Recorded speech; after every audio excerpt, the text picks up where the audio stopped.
Welcome to Moore College of Art and Design. Some of you are intimately familiar with Moore College of Art and Design. We have many students in the front couple of rows, and then others who are not so familiar, and I want to personally welcome you to Moore. I am Cecilia Fitzgibbon. I am the president of Moore College of Art and Design. I wanted to say thanks to our panelists. Thank you so much. And also, just to tell you 2 seconds about Moore, Moore is the only all-women's art and design college in the country.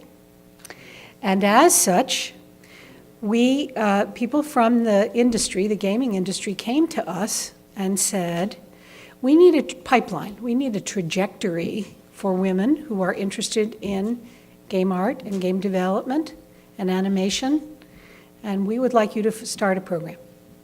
And we said, let's look at the numbers, and we looked at the numbers, and it made a lot of sense for us to do what we do well, which is educate and empower women to achieve careers in art and design. So we started one 2 years ago, and we were very lucky to have Stephen Wood, who I will just introduce you to in a second. But here's how we fulfill our promise to our students. Here's what we know. Because we have that inspiring career message, and it is a message that we really believe in, it's part of our fiber, 96% of our 2015 graduates, is that right, 15 graduates, are employed, 96%. And 90% in the career of their choice. So we think we're doing something right. In fact, we know we're doing something right. And tonight is a great example of our ability to bring experts in the field to talk with you about the real deal. I had a chance to talk with this wonderful panel, and they gave me a bit of news that I was unaware of, which is that I am part of the gaming statistic. I am a woman gamer. And the reason I am is because I play free cell. I didn't think it was that exciting, and I feel very, very akin with the people in this room because I've just been declared a woman gamer, and that makes me very excited. So thank you for all that you do. Thank you for all that you do. And it is now my pleasure to introduce Stephen Wood, who has really guided us in the animation and game arts program and the development of that program. He's done a lot of listening to our students. He brings his expertise and helps us understand how we can best educate the women in the program for careers in the game arts industry. So thank you so much, Stephen, and I'm pleased for you to be here. Thanks very much. Thank you. Hi, everyone. I just want to thank everyone for coming out. And before we get started, I wanted to thank our marketing team, Roy, Laris, Dave, and Michelle, who helped us really get the word out about this event. I also want to thank Ginny Emery, who helped me put this event together, and our 4 panelists who volunteered to fly here from across the country to talk to us. So we have Alison Carrier from EA Games. We have Kat Webster from BioWare, Amanda, I forget your last name, sorry. Renfroe. Yeah, there we go. From Steamroller Studios, and Nicole Kline, who is local and from Cardboard Fortress. And she also writes for Geekadelphia. So I'm not going to take up any more of the time, and I'm going to hand it over to Alison Carrier, who is our moderator. All right, thanks, Stephen. So I wanted to go ahead and have each of you kind of talk about maybe your educational background, and then how long you've been gaming, if you do consider yourself a gamer, and then how you got into the games industry. Cool. Okay, so I have been in the game industry for about 3.5 years. I graduated from the Art Institute of California. I got my Bachelor's of Science in Game Art and Design, and I focused in environment art at first and switched over to character art later. I've been gaming since I was pretty young. I was about 5 when I got the Sega Genesis and played Sonic and was hooked ever since. So I love games. What was the other question? Well, it was how you got into the industry, but it sounds like you went straight out of college into it? Yeah, I went straight out of college. Well, it took me about 6 months to get my first job at a small studio in Big Bear, California. But should we go ahead now? Yeah. I'm Amanda.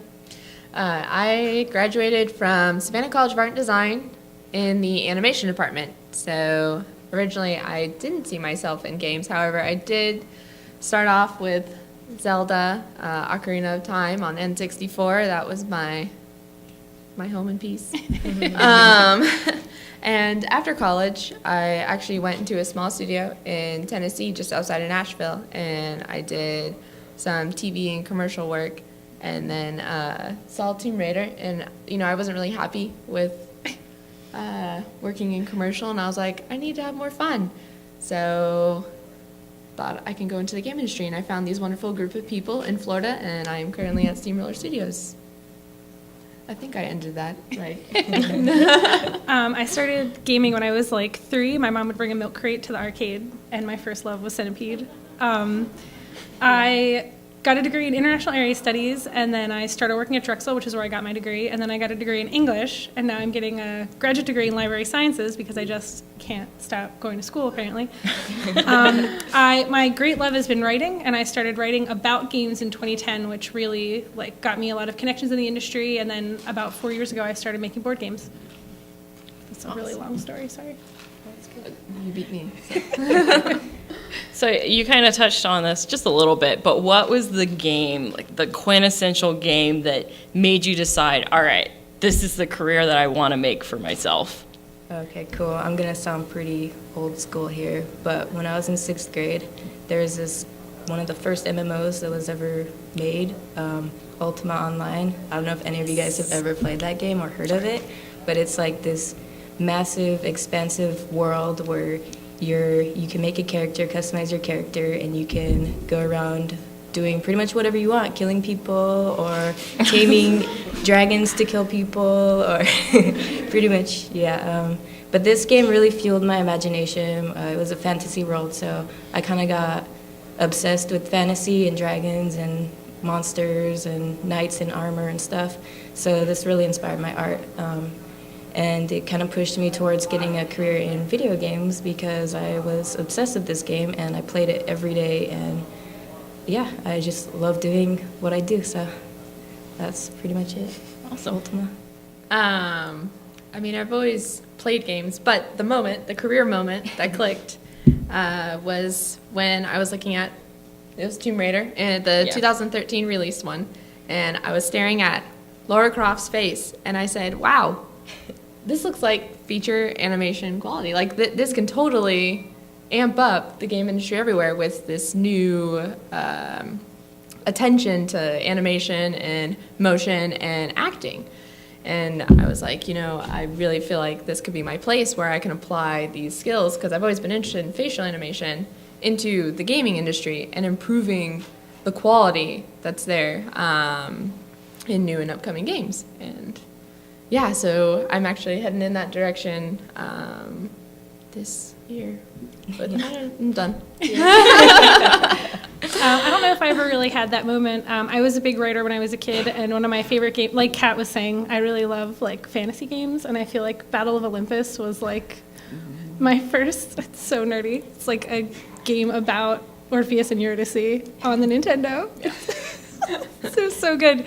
But more recent, the Uncharted series definitely inspired me. I was like, I could write this. This is awesome. This is something I could do. Mm-hmm. And The Last of Us. Oh my God. Oh, so good. That's amazing. So good. I cried in the first 15 minutes. Yeah, I was feel well, I'm done. Yeah, first 15 minutes, you're like, no. Oh, God. we could probably spend the rest of the hour just talking about all the different games that we really enjoy. But we have kind of a mixture of backgrounds here, and so I'd kind of like to hear what working at an indie developer is like, and then what working for a corporate developer is also like. Do you want to go? I can go. I think working at an indie developer, you're kind of expected to take more roles. So you kind of have to wear all the hats in a sense, where you do animation, you also do illustration, you also do character design, especially if you're the only artist on the team. Once indie studios get bigger, they can afford to hire more people to do those separate roles, such as environment artists or, character artists.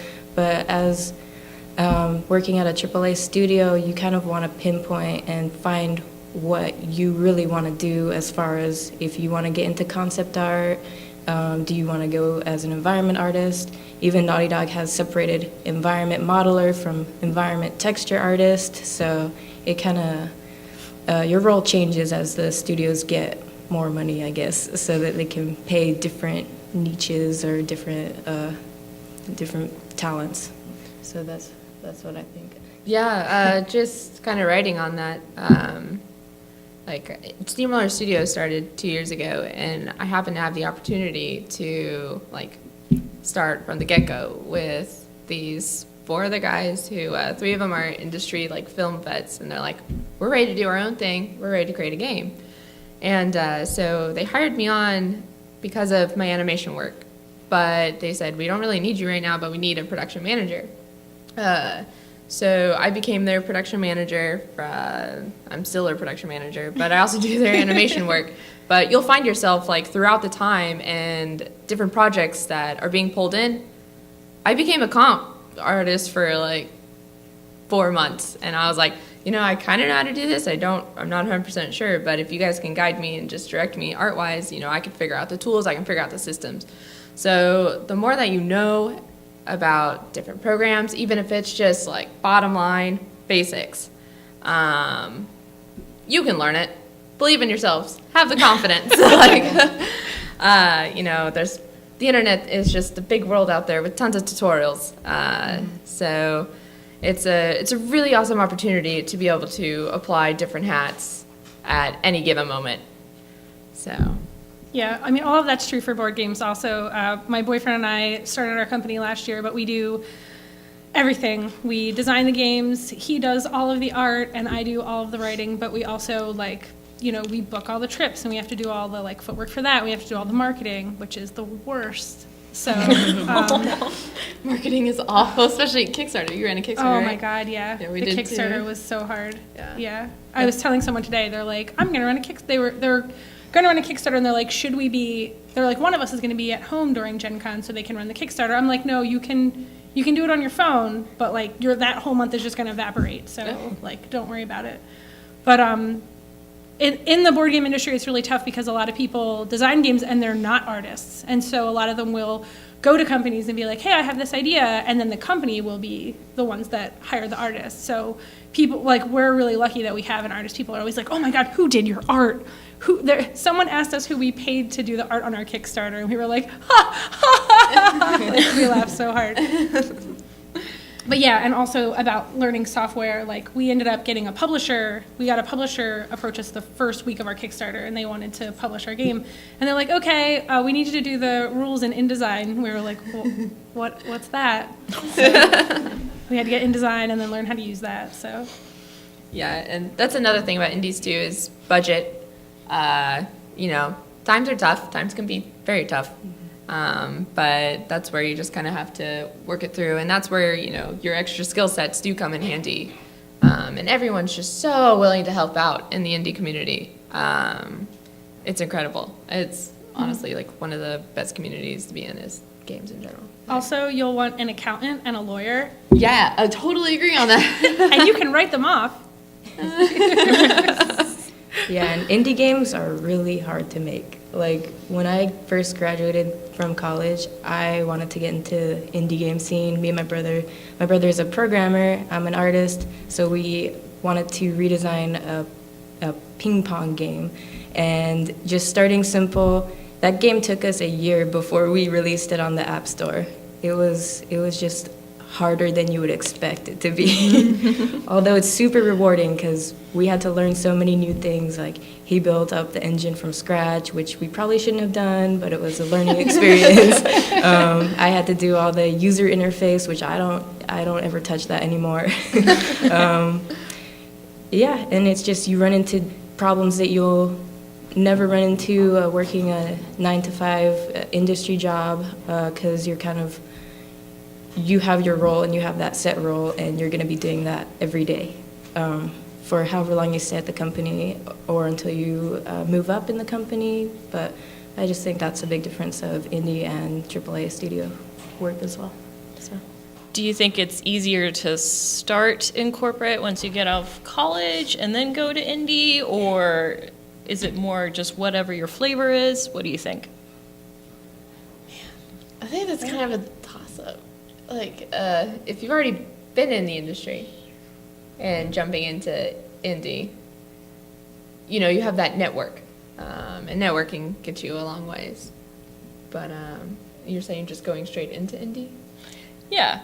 Once you graduate, you know, if you're trying to figure out what plan you want to do, would it be better to go into a corporate job and kind of see how things are made and done, or is it good to just get yourself in the trenches and show that you have startup and initiative? Go ahead. I think that it's kind of a personal decision. It's really reflecting and taking in and seeing, do you want to be an indie developer, or do you want to go for more of the AAA studio quality stuff? Because a lot of people find more passion when they have complete control of the design of the game. You can make it work in a sense where you might have to sacrifice a lot in the beginning when you start indie development, because you're not going to be making a lot of money up front. So you're going to have to be working another job, not necessarily in the industry. Fortunately, a lot of big companies won't even let you work on indie projects if you're working at their studio, because it's a compete thing in the contract and stuff. So I think it's a personal thing where if it's your goal to be an indie developer, you're not going to lose by joining the industry first and getting experience. You might gain a lot more knowledge from that than you would ever expect.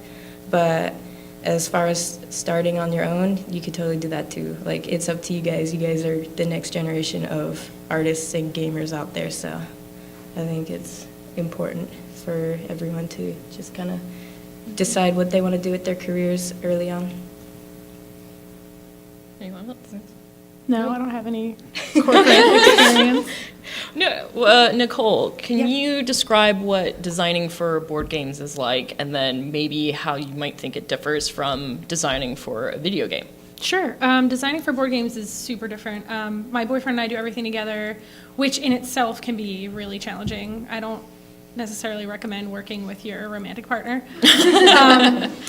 But just to give you an example, right now we're working on a 4-player game, and it's our first game was a 2-player game.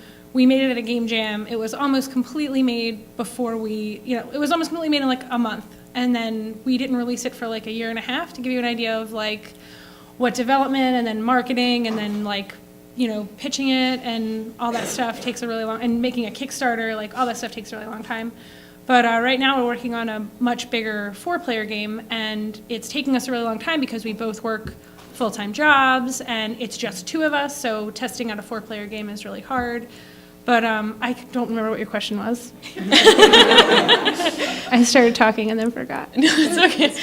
It's about developing board games. Yeah, kind of like the process for designing board games and maybe how you might think it differs from video games. Are there different skills that you might want for analog as opposed to digital?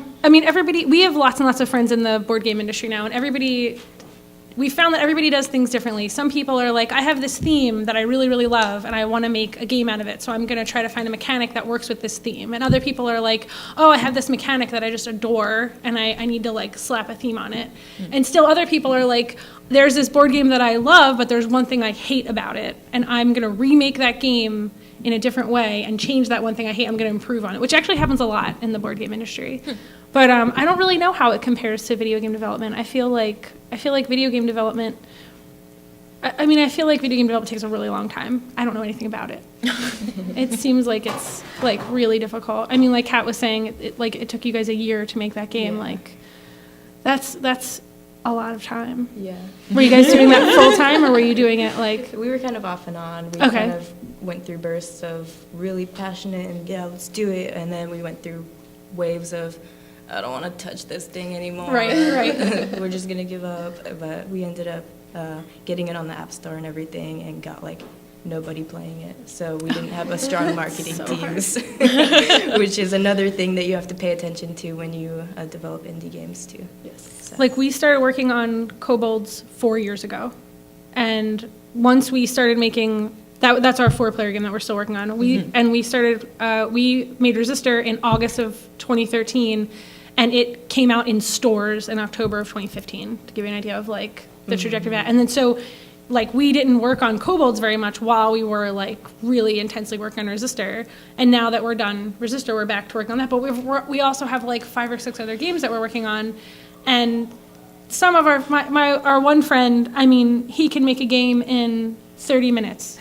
He can make a game and then, like, go into Photoshop, do all the art with clip art, and then print it out, and he'll come over and be like, hey, I just made this game last night. And I'll play it, and I'll be like, I hate you, because it's so good. So, but then we have another friend named Gil who just did a Kickstarter for a game that he's been working on for 7 years.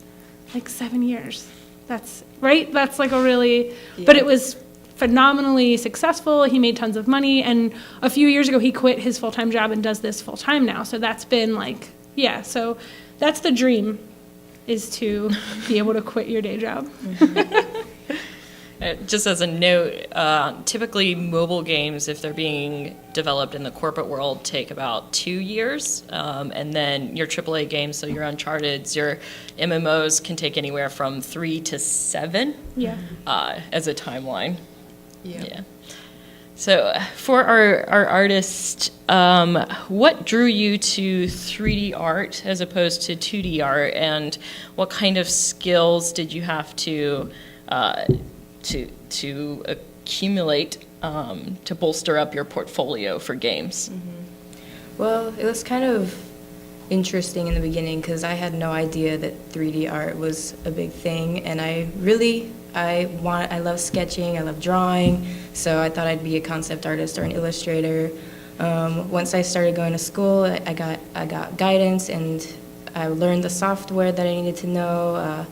I learned Zbrush, which is like the most amazing program now. I love that thing because you can sculpt whatever you want, and now you can print them out. So it's pretty amazing. What really made me do 3D instead of 2D was initially I got scared because I thought that there would be no jobs in 2D. So our school kind of pushed us all to be environment artists. So it kind of stumped a lot of people and kind of pushed them into one hole. But now I love 3D, so I'm glad I made the switch. And I think that a lot of the 2D principles can transfer over into your 3D art as far as color theory and perspective and proportion and all the basics. But yeah. Yeah, I enjoyed drawing. You know, I had the how to draw Disney characters when I was younger, but I never saw it as a career until I saw Finding Nemo, bonus features. They showed Maya and how, like, the Dory was gray and had wireframe on it moving through nothing. And my dad looks at me and he's like, you could do this. You can do CG. This is animation. And I'm like, all right, let's do it. And so got a version of Maya, and I was like, I don't know what I'm doing. And I modeled like weird attic scenes, and then in high school met a teacher who knew a little bit more about it. I think he actually used to work at like EA in the Madden department, and he was like, this is what you need to get, da-da-da-da, this is how you can start animating. Found a free rig, had him dance to Eye of the Tiger. Did not look good. It did not. I thought I could make a student film, a 10-minute short film in a month. Yeah, you know, dreams crushed really early. I figured out real fast when I was like, what is it to be an animator? What am I doing here? And so went to school, figured out how that all worked. Kind of just fell in love with it. I always felt like I was going to go onto the computer side more than 2D. However, I do enjoy 2D, but man, I should touch it more often. I don't. But a lot of it, Kat is right. Like, a lot of the 2D stuff comes into 3D, and animation, just your your compositions, your poses, your flow. A lot of it translates over and just benefits you in any really art category focus that you're going into. Not Great. me, I don't art. It's okay. We love your designs. I think you guys are amazing. So you were in high school, like how much does Maya cost? Is that a dumb question? Yeah, you know, I'm so glad I didn't ask my dad that question because he was just so encouraging about it, and he was like, here it is, and I'm like, cool, it's a disc, and load it and upload it, and nowadays I'm like looking at the prices and I'm like, $3,000, like I can't afford Maya. Now they make it affordable with your Right. monthly subscriptions, but Right. That's like $100 a month still. Wow. yeah, exactly, it is. Still pretty unaffordable. It's ridiculous. But yeah, I mean that was like pretty much my birthday present for That's awesome. the next But they couple have years. student Totally worth it. licenses. They have They student do, yeah. licenses, so you guys So- probably all have it. Yeah, and they last for like forever, pretty much. Well, Yeah. as long as you're not selling. I think or there's still some making- guys working at BioWare using a student license. How do you do that? Well, for their personal stuff. Yeah. Use student license at BioWare. Yeah. We should clarify that. I don't want Maya coming knocking at BioWare's door. Kat said this. All right, Battle Royale, ZBrush versus Maya. Which one wins? That's a hard question because they're both good for different things.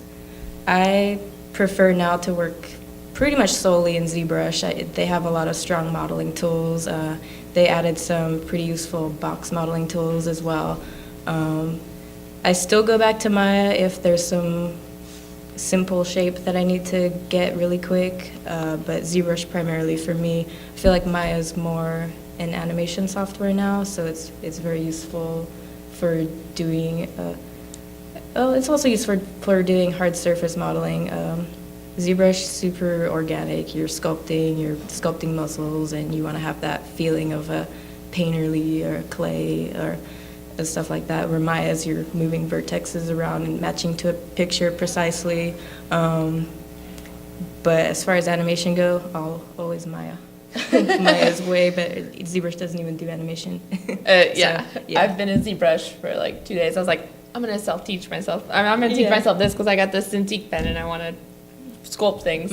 It lasted a day, and but it was really awesome. I loved it. But yeah, Maya, 3ds Max are gonna be your two main animation software.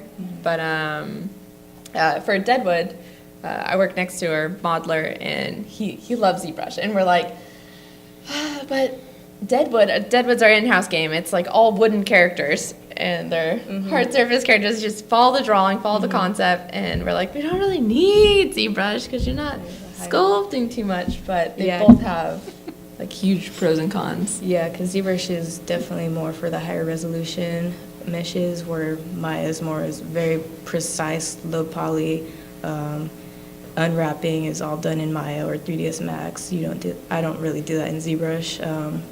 But just getting your high resolution details, all ZBrush, and characters can take 4 to 6 weeks, 3 to 4 weeks in ZBrush, just sculpting high resolution details, and then once you get to your low resolution mesh, it's all 3ds Max or Maya, and textures in Photoshop. But that's mainly the programs we use over there. So Have you used Substance Painter? yes, I Yeah? use Substance Painter. It's pretty good, but I'm not that used to it yet. It's another software. I swear they come up with softwares every year that you have to continuously learn. So you never stop learning in this industry. You're always going to continue learning. Yeah, I know for our new game that we're developing, we were looking at Spine. Yeah, it's apparently for animation rigging as well that works really well with Unity. Yeah, just to say to your point, there apparently are softwares that come out like every year, and the more versed that you can be in them, the more employable you look, usually to the companies out there. All right, well, let's do a little bit more of a general question. What has been your best moment in the gaming industry, and what has been your worst moment? I think the worst moment is being unemployed. That's the worst. That's the worst. I graduated in September 2012, and I didn't get any callbacks or anything from any jobs for 6 months. And it's scary because it's that uncertainty of like, oh no, I'm never going to work in this industry. Maybe it's not for me. But you kind of get scared. But there is a light at the end of the tunnel. You will find something if you are adamant about it. My best moment was just my experience at BioWare. I really enjoy the company. It's a really great place to work. The people are all super friendly, and they're all encouraging and all want to help you out. So yeah, that's for me. Yeah, definitely when the budget runs out, you know, you gotta tough it out for a little bit, and just make ends meet. That's probably next to unemployment. But as for best moments, I'd almost just have to say like if you have like a solid team, there's a really great synergy that's there just about daily. And you know, you can rely on every single one of your teammates to get their job done. They'll help you out. And meeting that deadline, that's the best moment, especially when you reach it early. So like that's my production manager side kicking in. It's just dreaming about, you know, finishing projects 2 days early. But yeah, when you work in a small environment, you just really get to know everyone. It's very family oriented, and there's in-house jokes just about everywhere, anywhere. We go outside, play volleyball, make a conscious effort to get some sun. I highly recommend that, actually. As a studio, As a studio, we make an effort to go like at least goals. 15 minutes. That's yeah. so good. Yeah, or, you know, everyone just starts going crazy, and you're like, who are you people? So, People in the game industry are usually pretty pale. yeah, I'm from Florida. I am guilty of not going outside during the day and being stuck to the computer. I think I'm paler than you. I don't know, I'm like translucent, I feel like. I think that my best and worst moments were both during our Kickstarter. When we went into the Kickstarter, we were like, well, it's either going to fail or it's going to be really, really successful, and I was equally scared of both. And we made our goal in the first 36 hours, and I was like taking pictures and doing vines, and the vine when we hit our goal, like my one friend was like, I can't watch it because I just cry, because it's just, I couldn't stop crying long enough to take a vine that wasn't just me crying. And so my friends were like, we can't watch this. But it's also super hard because you find out that there are people who are not happy that you're succeeding. Like, and it's not necessarily because they don't like you, and it's not necessarily because they want you to fail. Like, they wouldn't be happy if you failed, but sometimes people are just not, people that you thought were your friends are not happy with your success, and that hurts. It really hurts. So Kickstarter is definitely a whole nother topic. yeah, we could talk for an hour just about Kickstarter and how weird it is. Yes. Well, since we're a panel of females, and this is an all-women's college, have you encountered resistance either from people in the games industry or the fans just for the sole fact that because you're a female? Absolutely. Yeah, absolutely. It's funny because, as I said, my boyfriend's the artist, and when you're a girl, everybody automatically assumes that either, like, you're the PR person or you're the artist, and I'm always like, no, sorry. And you always get, like, stupid sexist comments, like our company's Cardboard Fortress Games, so our logo's a cardboard box with eyes on it, and we wear cardboard boxes on our heads because it's easy to find us in a crowd. And this one guy, I was like, oh, I forgot to put my hat on. I put it on. He was like, you were much cuter without the hat. And I was like, oh, I know that trick. That's a good one. Now I have to teach you my game, and I hate you. I feel like it's interesting because being a girl compared to being a guy in the industry, I don't really know the difference. But personally, I've had guys say some weird things to me that kind of border on the sexual harassment side of things, and I think it's knowing now and looking back, I should have put a stop to that sooner than I did. So I think guys just automatically assume when they hire a girl, they want to think, oh, is she cute? Is she cute, or can I date her? Because I don't know, that's just how guys are sometimes, especially in the gaming industry. But yeah, I've had some weird comments, like one guy asked if I'd want to see his trouser snake. Yeah. That's like not even original. Yeah. I would be insulted because that's just so stupid. Yeah, I'd be like, and really? I'm like, I don't even know how to respond to this right now. Like, I don't know what to do. Yeah, but yeah, guys act kind of weird. My lead at BioWare said that a couple guys came to him and asked him if me and the new girl are single, and they don't even, talk to us or get our names first kind of thing. So guys do some silly things, but usually if you're upfront about it first, like, hey, I'm not here to date, I'm here to work, they'll be totally cool. And they become your best friends, they become your brothers. You're going to be working with them every day for however long you're at the company or they're at the company. So you don't want to have that awkwardness kind of trail off for more than a week or a few months. Yeah, settle So, that straight as yeah, quickly as try possible. to go in I there and do be like, like- hey, Yeah. I'm not interested. Do not ask me on a date. If you want to go get a beer, that's cool. But Yeah. it's not a date. I do like the idea of, I got a job at BioWare to get a date. Like, what? That's crazy. Yeah, this whole portfolio was actually to impress you. This is a long con. It's a very long con. And it's scary coming in just pretty young and naive, because that's how I feel like I was. And guys kind of take advantage of that situation where they're like, oh, this girl doesn't really know what she's doing. I'm like 5 to 10 years in the industry, so let me give her guidance. But so you can kind of fall into those things. But if you can, try to straighten it out first, because you don't want to have any of that awkwardness.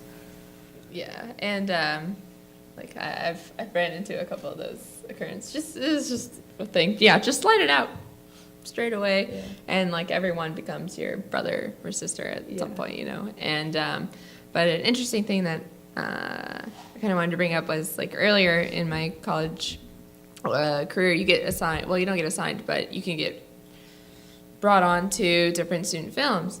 And I found out that I was brought on to this big student film because the producer really liked me. And I was like, well, I mean, I hope you hired me because of my work. That's what I want to be based off of, is my work. And, I always make sure that, figure out, hey, is this just because I'm charming and you like me, or is this based off my work? So your work will always get you where you need to be. Honestly, hard work is where it's at.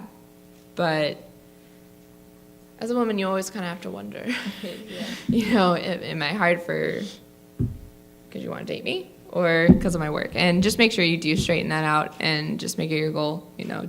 My work will always be the bomb. You're right. So, And just have confidence in yourself. Like, your work will get you places. part of that is also it's confidence. It's Yeah. imposter syndrome. It's I couldn't possibly be hired because I'm amazing. There must be Yeah. some other awful reason why you hired me. So, Give yourself some cred. Most of the Yeah. time, it's usually because of the work. Work will get you in the door.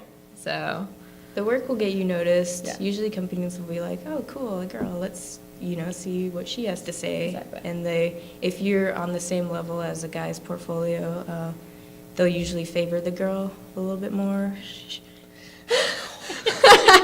Equal opportunity. Well, I'm just kidding, sorry. All right. So to wrap this up before we go into QA, I wanted to know, when you were in college, what was something that you wish an industry vet had told you to prepare you for this world? I think a good one is to learn the power of the word no. Sometimes you'll get asked to do random design work that you have no interest in doing, and it will not benefit you in any way. And even worse, if they cannot pay you, say no, because that will empower you to, follow what you really want to do and focus on what you really want to do. Yeah, I think that's a good one. Yeah, they're definitely not paying you. Definitely learn to say no. Yeah. Yeah, 'Cause sometimes I've- even say no when they are paying you. Like if it's not something you want to do, or if you're going to be doing freelance or contract work and you're really busy, you don't have to say yes to everything, even though it's really tempting. And don't feel bad. Like, I've been there, done that, where yeah. I've said yes, and I'm like, I can make time for this somewhere, you know, and That's I'm a already joke. working 2 full-time jobs, Yeah. and, you know, I can do it. No, don't kill yourself. Yeah, I posted in some groups on Facebook just for illustration stuff or sketchbook stuff, and I've been approached by people like, hey, do you want to draw for my comic book? I really like your drawings. But then you get to the question, like, is this a paid job? Oh, no, we cannot pay you. So it's like, in that sense, they're trying to tempt you with this thing called exposure. Don't fall for it. It's a trap. Yeah, it's a trap. Exposure. Don't fall for it. Say no to those things, because that's undermining artists all over the place, because now you're driving the price of art down by saying yes to working for free, when in reality they should be hiring somebody and paying them to do that work. You're worth it. Yes, you are But, worth it. But back on professors giving advice, like, work hard and then work even harder. I hate Reiterate. thank you. But like you'll have your classroom assignments and you'll have your student film or your student project that you're working on, but outside of that, working on your own stuff, like stuff that makes you happy, stuff that you can spend 3 months on it and there's no deadline, and something you're going to be proud of, you know, because that's going to be something you're going to showcase on your demo reel. It's going to kind of tell people who you are, what you do, and what you're really passionate about. And like, honestly, most interviews that I've had have been asking about like my student film and my processes and what I went through that, and like my personal pieces. They'd be like, "Oh, is this school?" And I'd be like, "No. I spent just my own time working on my own stuff." So I can't emphasize that more, and I wish my professors like shoved it down my throat. You know, like just do your own work, do things that make you happy while you're doing student work. I forgot what I was going to say because what you said was so great. I wish somebody had just told me to literally just do it, like just do it, because I never thought about writing for video games. I was like, that's not a thing that I could do. And then one day I was like, these are the 2 things I love. Why don't I marry them? But it's also important to take care of yourself. It's important to sleep. It's important to eat. Yes. It's important to go outside sometimes, which I don't like doing. I make myself go outside. But you have to, it's important to figure out what you need to recharge and replenish yourself, and do that, even if it's just own a cat. Cat hobbies are great. Yeah. All right, I think we're going to open it up for Q&A, and afterwards, just so you know, I have trivia questions for some swag, so you should stay. Yeah. So Katie's volunteered to be our microphone runner. So once she gets the mic, we'll open it up for 10, 15 minutes. For questions, just raise your hand. Katie will come find you. And then just let everybody know, if you don't get the chance to ask them your question, there's reception outside until 8 o'clock, free food, and you can come find the panelists and ask them in person. So I'm going to go ahead and open it up. If you have a question, raise your hand, and Katie will find you.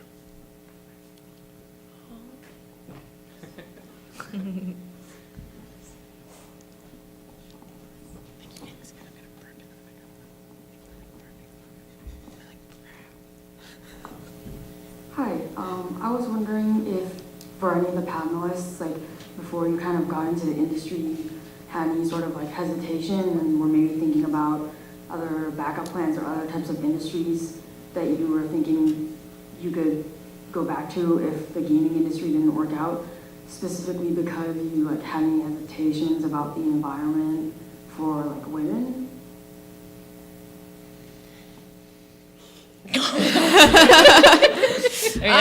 Well, okay. I'm a person who just has a backup plan to the backup plan of that backup plan. So I love the game industry, and I would absolutely love to stay into it. But I know how unstable the indie industry is just as a whole.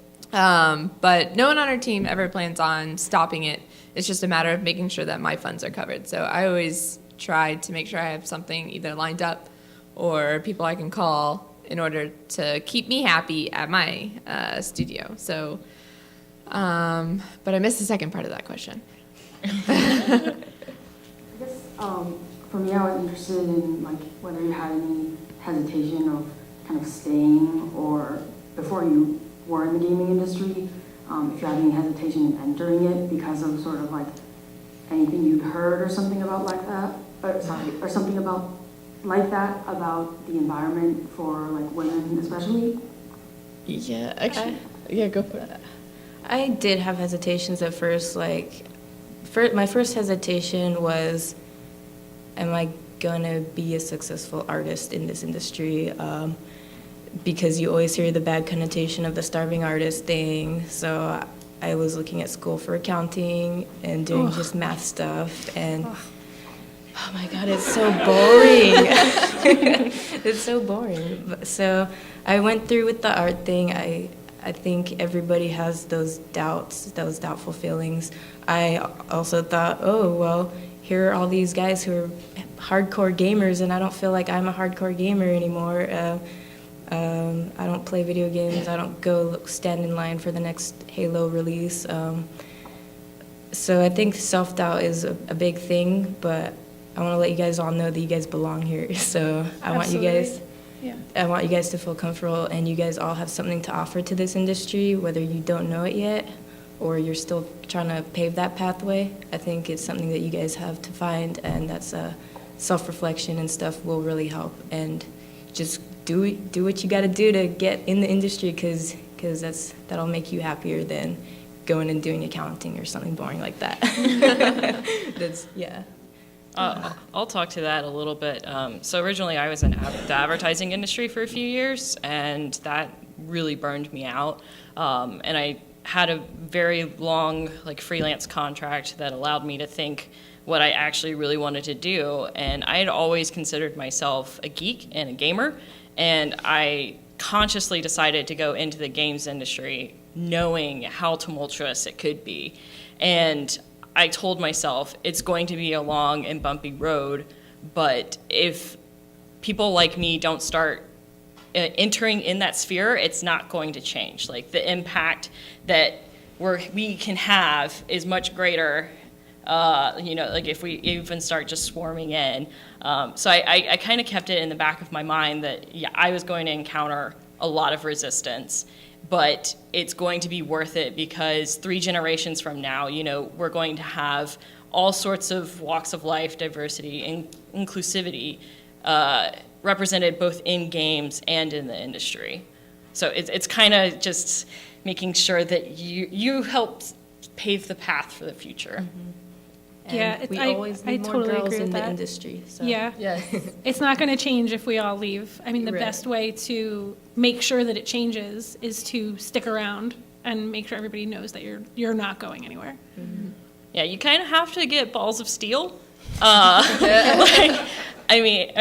had a lot of naivety when I first came in, and a lot of imposter syndrome, and I was like, oh, all these people know better than me, and I got taken advantage of because of that, got a lot of sexual harassment because of that. And so I want you all to go in and be like, no, this is how it is. I'm a badass. I'm awesome at this.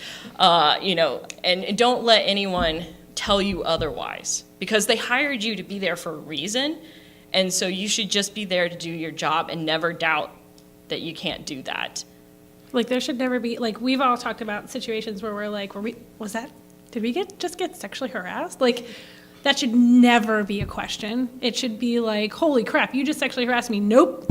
Like, you should stop it right there. But for me, it's like, it's happened so many times that I'm just like, is that even considered sexual harassment? Wait, it is. Oh my gosh. So just, yeah. That's all I have to say. And it does improve over time. You just have to be persistent, unfortunately. Mm-hmm.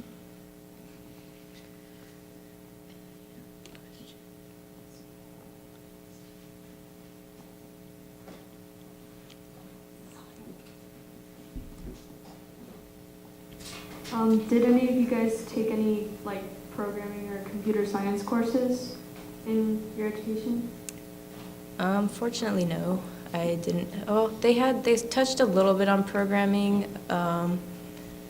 Unfortunately, it's not for me, so I wasn't too involved in the classes. My brother actually went to school for game programming, so he loved that. That was his thing. We're totally different. As far as personal, I just prefer art. So, yeah. I'm actually very similar as well. I kind of stuck along the art path. I think I try everything. I was like, I'm going to learn Python today. It's almost daily. I log on to Code Academy, and I'm like, all right, let's see how far I can get. I just want to see your browser history. I know. Or not. You don't know what you're stepping into. No, I'm the same way. I have like I've tried programming and I really liked it, but I would like it's the imposter syndrome where I'm just like I'll never be as good as someone else. There's always going to be somebody better, which is the dumbest. If that voice ever starts talking to you, you just have to be like, you know what? I wouldn't be friends with you in real life. You need to shut up. So yeah. Although, are you interested in programming? Because there's a lot of girls that do get into programming as well. We have, I think, 3 or 4 female programmers on the Star Wars team. And then also, if you like programming and art, you can be a tech artist, which are very important people in the gaming industry. So if you want to look into that stuff. I would also say you could go into user interface art as well. So I took a bunch of programming classes in my undergraduate school, and that has helped me. I've become less about the programming and making and more about the design, and they're kind of pushing me into game design, but it was the avenue through which I went. Stay in programming. It's great. You always have a job. So. Right. Engineers make a lot of money. Mm-hmm. Yeah. Can I just say you ladies are all really cool? Heart. You're pretty badass too.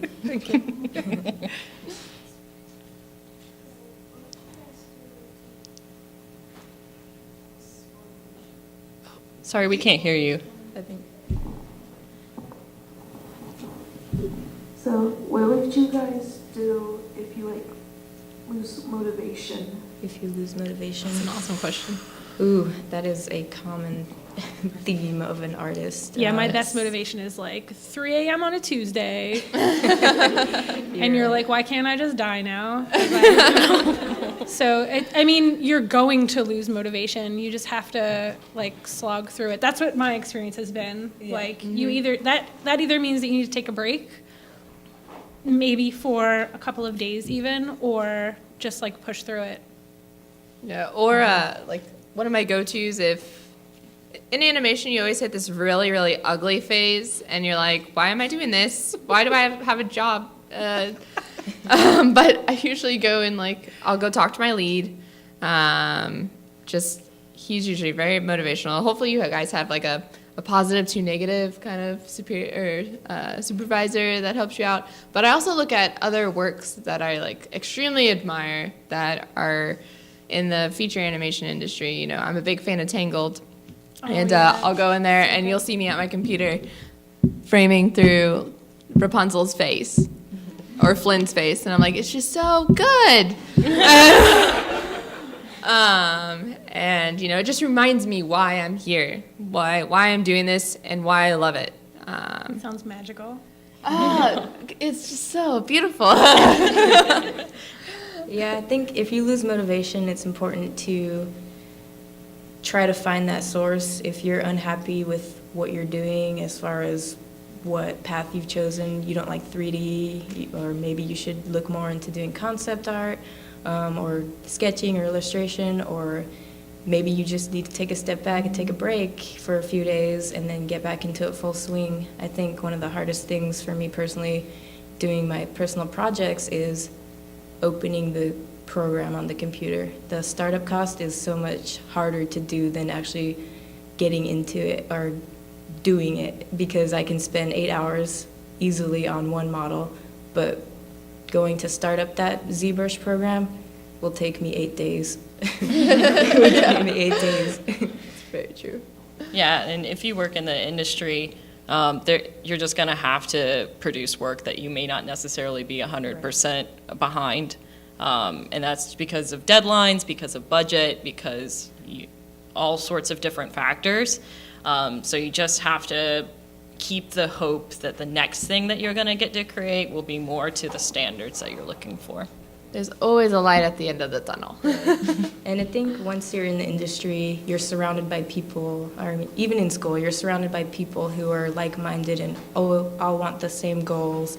So continue surrounding yourself with positive influences that people want to get into this industry. There's also other sources such as like forums. I don't know if you guys look at ArtStation or Polycount or anything if you're into 3D or 2D art even. There's sources of inspiration by thousands, by the thousands.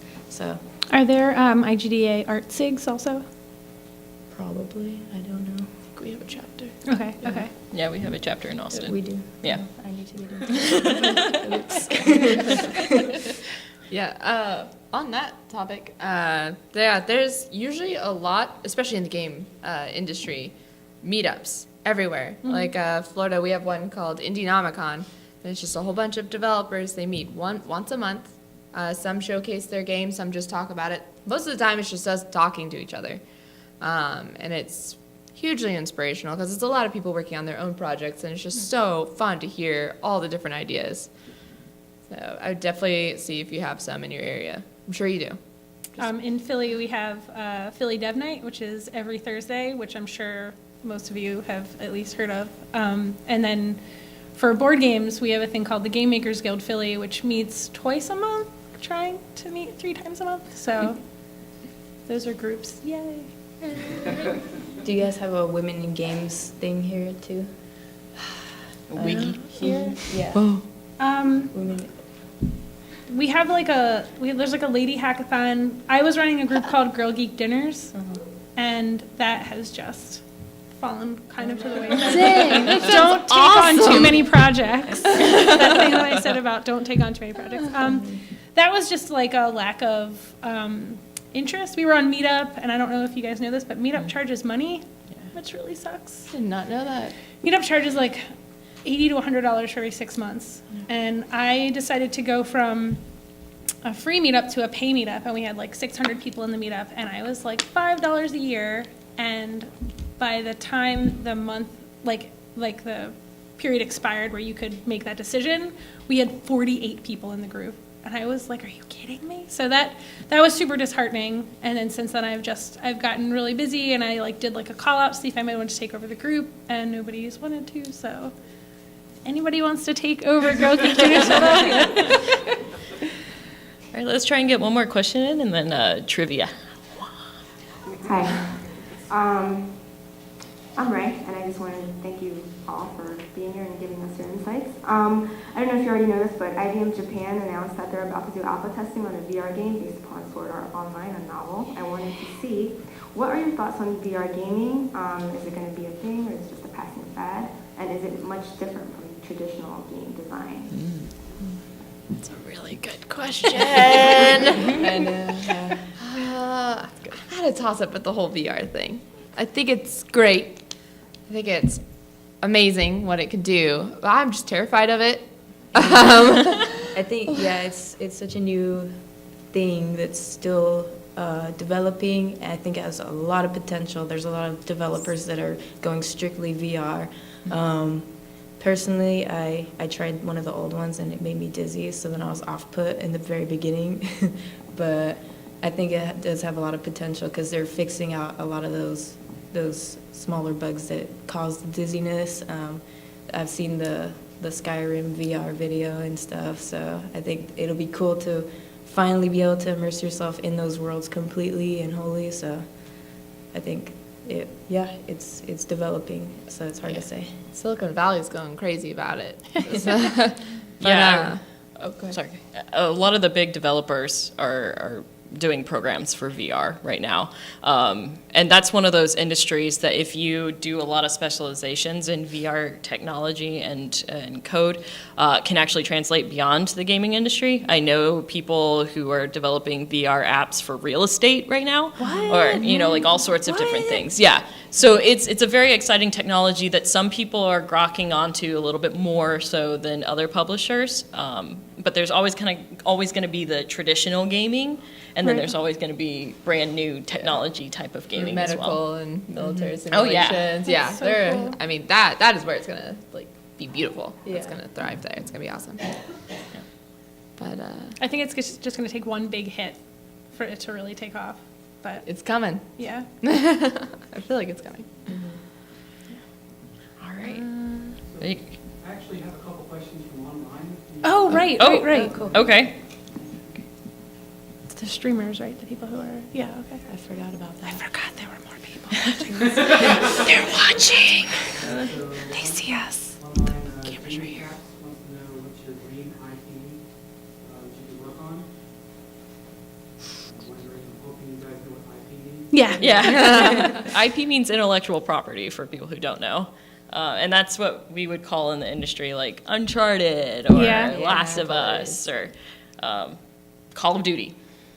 So, Yeah, a couple years ago, it probably would have been Uncharted. I met Amy Hennig at a Sony party, right? Right? Yo, let me tell you, she is so cool. She showed up, and I was talking to this guy, and he was like, do you want to meet the woman? Because I wouldn't shut up about Uncharted 2, because he worked at Naughty Dog, and he's like, do you want to meet the woman who wrote it? And I was like, where is she? And he brought her over, and we drank wine together, and she was so cool. And every year I wish her happy birthday on Facebook, and she says, thanks, Nicole. And I'm like, I love you.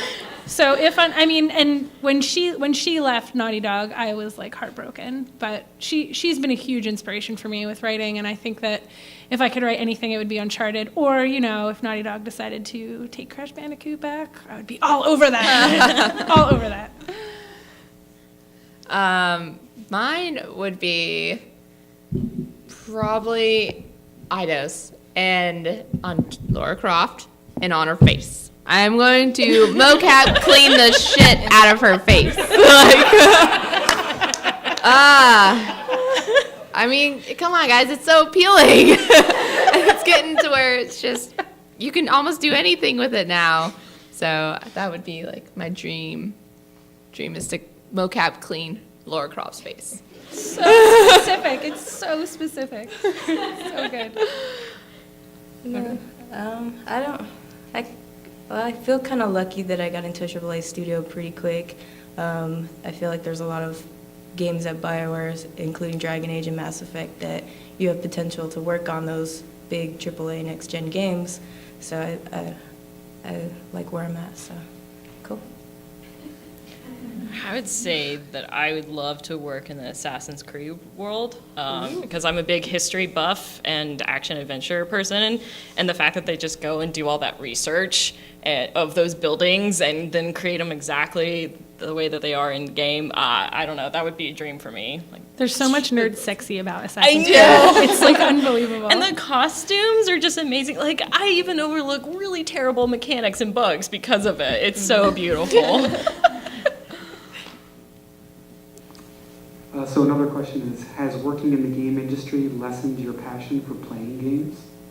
Oh God, I never get to play games. I was gonna say, yeah, I certainly really don't have time. Like, I play Plants vs. Zombies 2, Garden Warfare now because it's quick, and I can just hop in and play and then go back to work. But I don't have time to play. I'm working on a freelance project with a friend of mine, and he came over last Monday, and we worked in spreadsheets for 5 hours. And after the 4th hour, I was like, we're not going to play the game, are we? And he was like, we can if you want. I was like, you're so tired. You're lying to me. We didn't play the game. We just played spreadsheets. Yeah. I think certain games, yes. If you're working on the game, it kind of ruins the story for you before it gets released. Finding time to play games is really hard. I really enjoyed Bloodborne recently. So, since I haven't worked on that game, it's like completely new and fun and experience, but you're always going to love playing games. That's your roots, really. That's what you're in this industry for. So I think you always have that passion. You'll always enjoy it. You'll look at them differently because you'll analyze, oh, what is that cloth made of? How did they do that material? How did they build that? But overall, you'll really enjoy them for as long as you live, probably. Yeah, with board games now for me, it's like I'll open up a box and I'll be like, how much did this cost to make? Yeah. Who printed this game? You'll overanalyze How did they every afford little thing this? about it, but it'll help you out too because you get to see what other people do and you get to tear apart their stuff in a sense just by looking at it.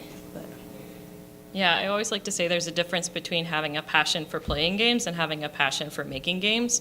And once you start making games, that's your passion needs to be about making games, because otherwise you're going to get burned out because the long hours, the creative differences, all the other things that you have to overcome. But it makes when you have time to play a game all the more sweet. Like I actually took a couple of days off of work so I could play Assassin's Creed Syndicate. And I didn't bathe, was in my PJs for 2 days, and it was glorious. It was research. It was, but no, it ended up helping me with my work because, like I said a bit earlier, they're kind of pushing me into a game design role now, and it was because I started mentioning a whole bunch of things about mechanics and the user experience and all that kind of stuff. And so one does inform the other, but unfortunately, when you make games, you don't often get to play them the way that you used to. mm-hmm. Any others? So the last question I have is from Michelle Donays, and she's basically asking first job, first interview, your experience, how was it, what to expect? My first job. Oh, No, I was just going to say the good thing about having an indie studio is there's no interview. yeah. You interview yourself. You're like, am I good enough for this? You're like, hell yeah. Let's go to the bank and open an account together. All right. I think as artists, we kind of have an advantage in the interview in a sense where we've already proven that we can do the job. The interview is now to test, are you going to mesh well with the team? So that's where your personality will shine through. My first interview was at a small studio in Big Bear, California, and there's like 20 guys that went into the room to interview me. And most of them just sat there just to see what I was going to say, just to see if I would mesh well with the team or whatever. So it's a little nerve-wracking, but, I mean, you just got to be yourself, and, yeah, that's it. Yeah, no, that's pretty much, if you're brought in for an interview, it is mainly on your personality. Like my interview with Steamroller was with three already industry vets. Like one, I wanted to geek out all over the place. He's was a DreamWorks animator. He did How to Train Your Dragon 2. And the other guy finished with The Hobbit. And I'm like, so you're telling me I need to be production manager and bossy you around? All right. I probably didn't seem too confident during that interview. Thank God they took me in. But, yeah, it's like show a little bit of your personality. Kindness gets you very, very far. You know, everyone's in here to be everyone's friend and just help each other out. So just really it is just showing who you are. My first interview, I had to do some tests as well. So they saw my website portfolio. I brought a physical portfolio, and we went through that. But because I was doing UI, they also wanted me to do just some optimization tests, basically. They would draw things on the whiteboard, and I would tell them how I would assemble it in an atlas, or how I would solve an animation in Objective-C So those sorts of questions do occur. It kind of depends on the specialty that you're going for. I did encounter a terrible moment on my first interview. So everything went really well. And as I was walking out, the person who was interviewing me said to the team, "Are there any last questions that you would like to ask her?" And I was the only female. And one of the dudes just looks at me and he goes, "What's it like to be a woman?" And I had no patience by the end of the day because, you're on display for 8 hours basically for an interview. And so I just turned around and looked at him and I went, "Same as you, but with a vagina?" And then I walked out and I was like, "Oh my God, I didn't get that job." Didn't get that job. That was the only games interview I had. I blew it, blah, blah, like, oh my God. I was crying. I was on the plane, like, the entire time, about to throw up because I was so nervous about it. And as soon as I got off the plane, I had an email that had a job offer. And they were like, "That girl at least can hang with us because she'll call us out on our bullshit," kind of thing. Oh, that is so awesome. Yeah. It was nerve-wracking. Yeah. Yes! Okay. Super excited about this. All right. I hope the first question is, what's it like to be a woman? Yes. All right. So because I'm from EA, and this is mostly EA swag, sorry, they're going to be EA-centric questions. And we have 4, so you have 4 chances. All right. I guess raise your hand, and I'll call on whoever I see and help me be honest. Whoever raises their hand first. All right. So what was the last EA game that won the Game of the Year award? Oh my goodness. What if I picked too hard of a question? I guess I'll throw out a guess. All right. Dragon Age Inquisition? Yes. Yay. Oh, well done. All right. You get a whole package of things. Thank you. All right. Hopefully this one's easier. All right. So which president of the United States... What? Gotta put that clarification in there. Advertised in a bunch of EA games for both of his campaigns. Ooh, yes, you. Yes. What games? That could be Sue. I was like, is it Nixon? Is it Nixon? No. I wish. That'd be awesome. No, seriously, he advertised in like 18 different EA games, mostly sports titles, but like on Xbox, on Steam, on the mobile stuff, like he did a whole bunch of advertisements. Yeah. That is He was trying to get the young vote. Yeah, Sounds like clearly. Obama. I'm surprised Bernie Sanders like hasn't done 6-year-olds were this. like, who is this Obama guy? We are into him. All right. So which EA mobile game features a character whose catchphrase is, "Don't have a cow, man"? Yes. The Simpsons tapped out. Yes. Oh my God, you're amazing. I'm I had gonna to go throw that one in download that because I right worked now. on that. I don't know any of these answers. I'm so sad. Why are you sad? Because I don't know any of these answers. I'm not a real gamer. Okay, this one's really hard, so it's multiple choice. Me, I'm gonna get this one. So you have a 25% chance. All right. What is the name of the Alliance NPC in Mass Effect 3 who shares the recording of the last call with their late husband?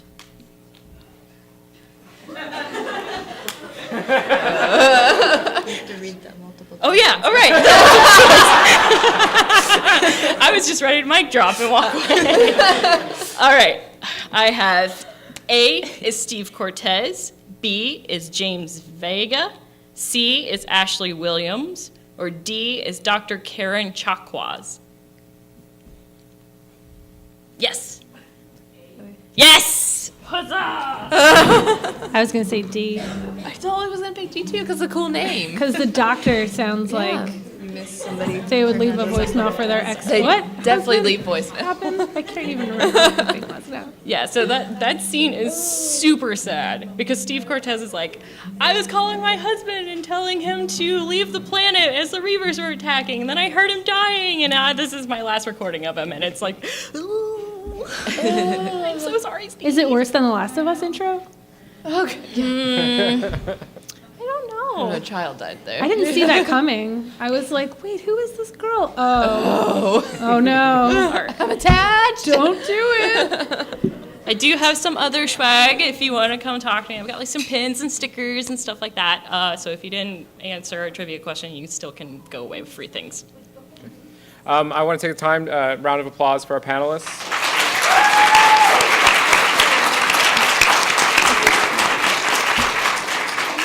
And like I said, there's free food and drinks outside in the gallery, and these guys will be out there, and you can ask them questions. So I want to thank Steve for putting this all together. Yes, thanks for having us.